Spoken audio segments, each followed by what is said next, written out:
do you think is that? Huh? What do you think is it? Do you wanna go and check? Do you wanna go and check? Huh? Do you wanna go and check?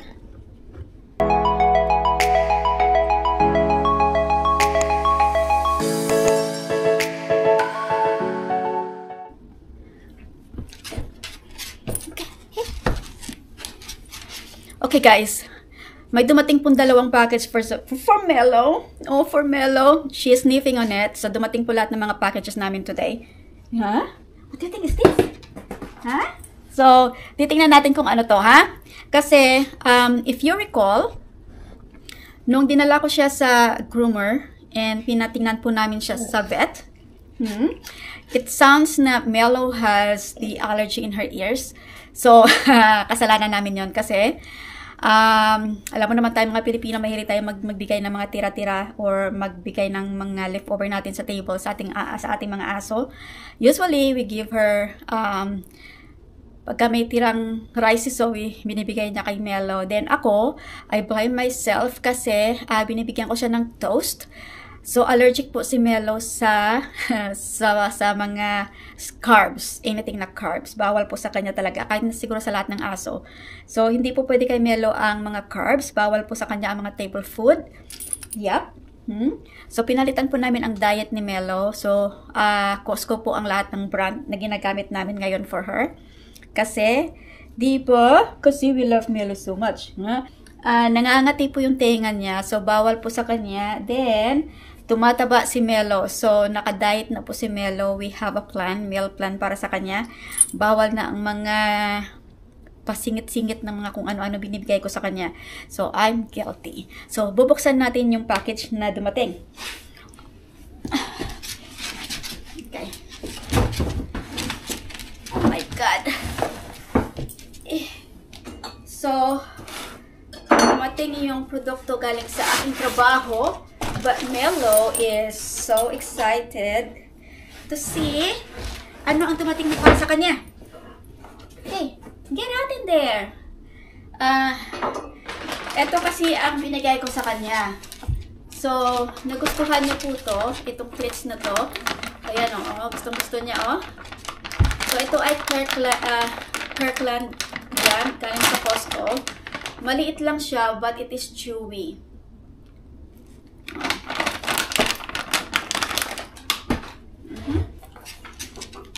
Let's see what's inside. Huh? What do you think is inside? What do you think is inside? Can you see? Can you see?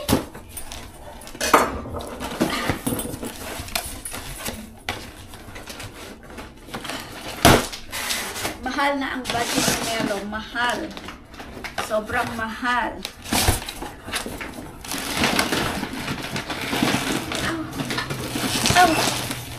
Oh, Mello. Ow. Ow. Okay. First,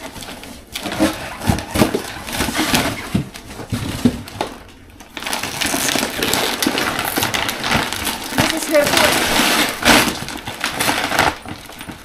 It's salmon and sweet potato formula. You love this! So, dalawang box po ang binili natin. Dalawang box.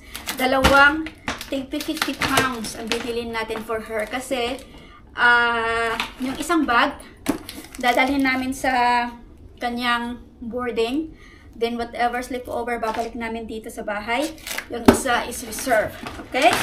Here's for you, Mello. Here's for you. That is for you. Then, buksan natin yung sa work ko.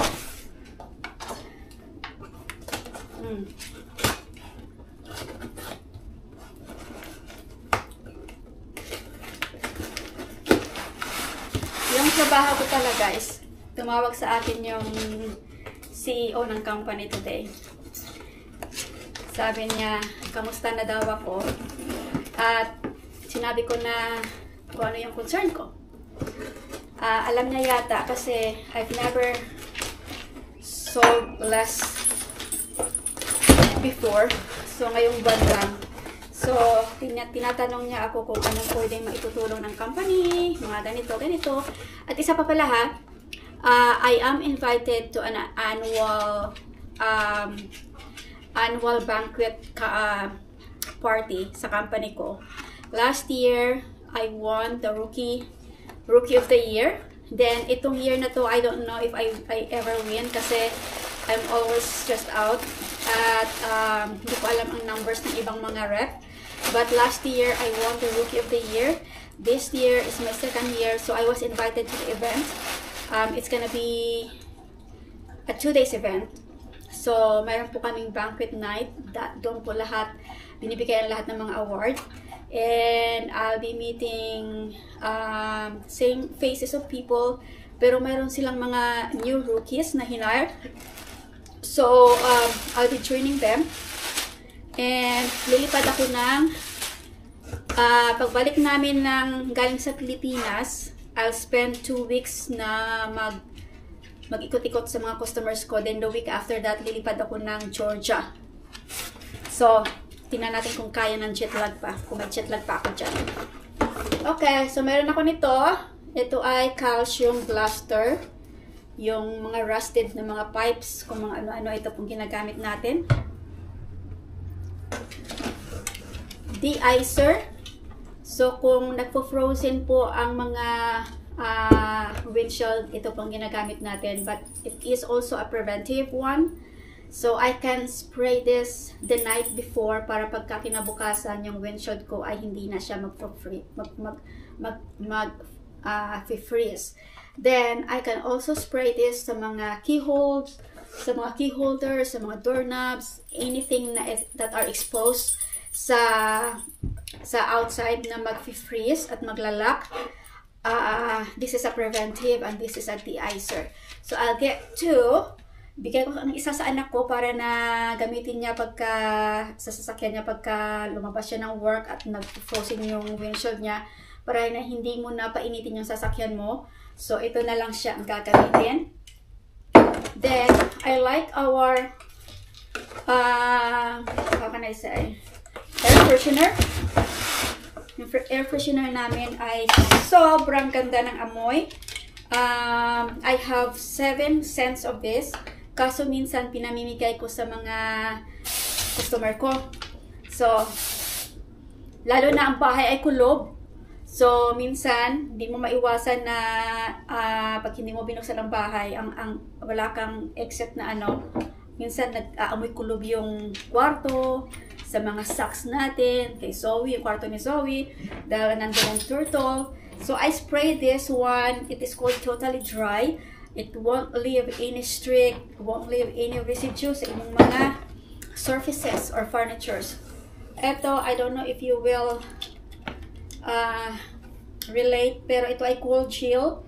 Ito ay heat dissipating spray, flame retardant. So anything that is like mga wires, sa mga electrician dyan, sa mga nagtatrabaho sa garages. Ito po ang pangalan ay cold gel. Kahit na pagka inisprihan mo po ang isang wire or isang equipment o kahit na ano, inisprihan mo nito, hindi po magka-catch ng fire. Ito ay rust buster.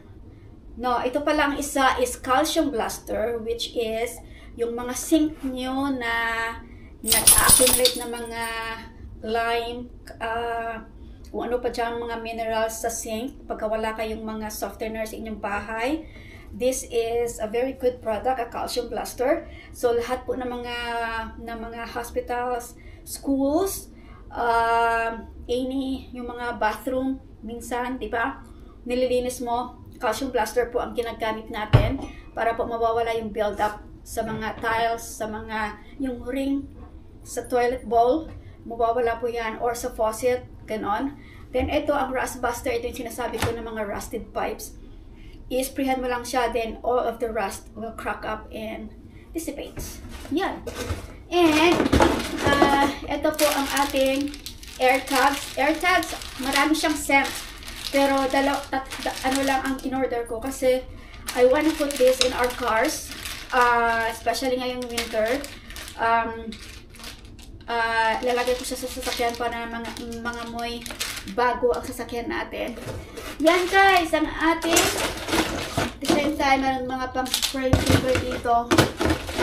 Yan ang ating boxes na dumating ngayong araw na to. By the way, all of these products are free. Nag-order ako ng mga free product every month.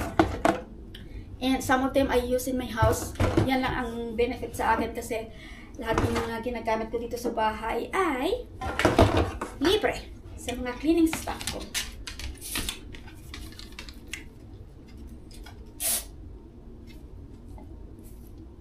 Mas gusto ko ang summertime. Ang pinagkaiba po nito, pag gumagamit po kayo ng Glade, actually, ang Glade po ay hindi odor neutralizer. Ito po is odor neutralizer. Ang Glade po, it disperse the scent. Yun lang ang ginagamit. Ang yun lang. Mayroon din kaming disinfectant, which is clinically grade. Sinasabi natin clinically grade kasi tested po siya. It is EPA grade, meaning to say na kung ano man yung sinasabi namin ay totoo at tested. So, yan po guys. Sino ang gustong pumalit sa akin, sabihin nyo.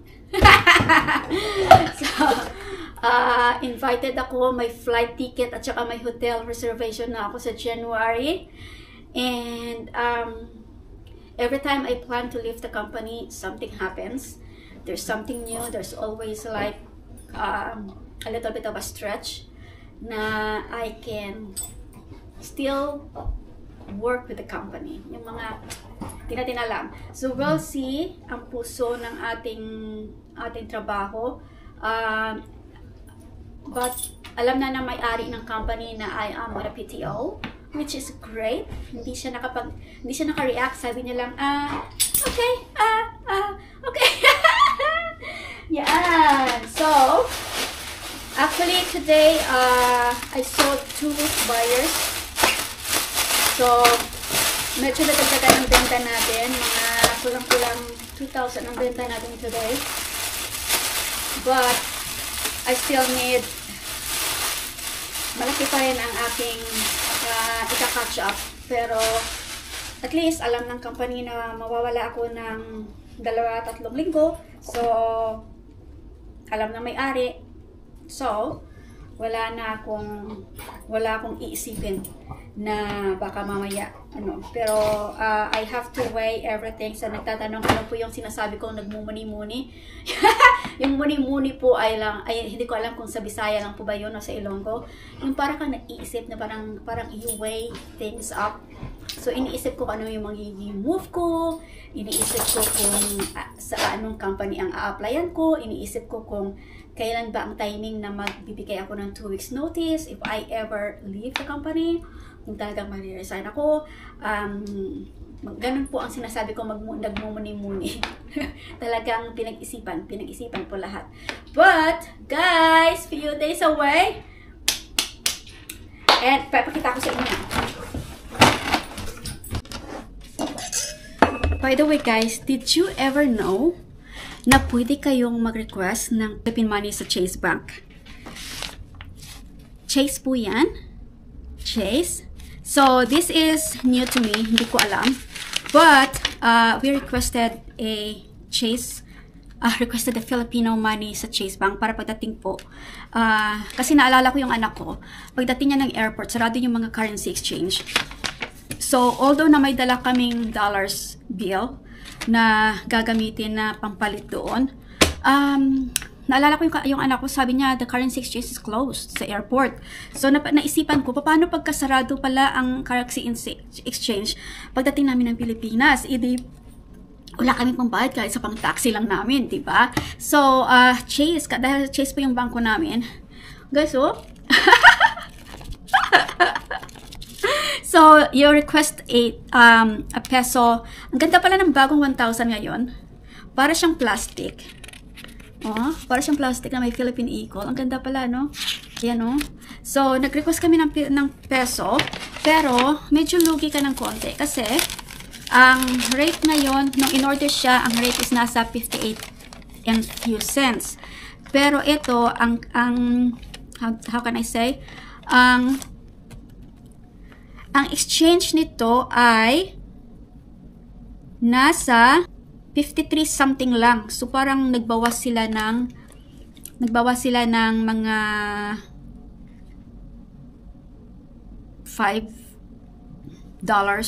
per. So, medyo nalugi kami ng mga 5,000 dito. So, dapat ito ay nasa 50, kasi 1,000 siya eh. So, dapat ito is over 55,000 at least, diba? Or 58,000. Yung $1,000, diba? Pagka ang car exchange is 58. Pero ito ay nasa 51,000 lang. Nasa 53,000 lang. No, 51,500. Ito. So, parang ang baba ng ano nila, ang baba ng, ayan o. Saan ba nakikita yung car exchanges dito? Hindi ko makita. So, nagbawas sila. So, mahal. But, you know, you have the peace of mind na pagdating na mayroon kang pambayad na peso. Hindi ka na magtatakbo-takbo kung saan papupunta para na magpapalit ng pera. So, parang peace of mind na rin sa amin. Then, yung dollar bill, magkahanap kami ng pang exchange sa black market. Baka mas mahal sa black market compared sa bangko. Yun guys. So, super excited na talaga. Ayun, thank you so much. I will see you in the Philippines. Bye-bye.